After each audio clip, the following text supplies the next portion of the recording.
ከቤተሰቦቼ ጋር ቁጭ ብዬ እያወራው ነው። እኔ በህልም ታይቶኛል ያንተን ግራ ጎን የምታገኘው ለጥምቀት ከሚመጡ እንስቶች መሃል ነው። ግራ ጎንን ካጣ ወይ ቀኝ ጎንን ፈልግ እስቲ።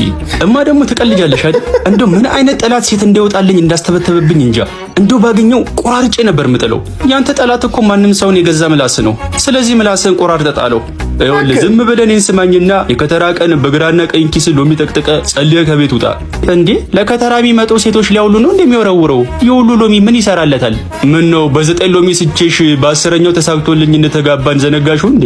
እንዴም ማዬ ይሄን ያህል ቀጭን ነበርሽ እንዴ? ዘጠኝ ሎሚ ሙሉ ወርውሮ የሚስትሽ? ባክሽ ኢላማ ላይ ዜሮ ነበር። አስረኛውንም ሎሚ በሷስ ወርውሮ ነው የመታኝ። እንዳንቹ ፍረትማ እኮ ሎሚ ሳይሆን ሀባ ወይ ዱባ ነበር መወርወር የነበረብኝ። ተሳስቻለሁ። በምን አቅም ተሸከመው የኔ ጌታ? አሁን ፋፋ እንጂ ያኔ እኮ ንፋስ ቢመጣ አብኖ ከተማ የሚያስቀይር ገለባ ሰው ነበርክ። ቆንጆ የመልስ ምትን ያቀመሽኝ። ከዚህ በላይ አልቀጥልም፣ ተሸንፌያለሁ አላትና ተሳሳቅን።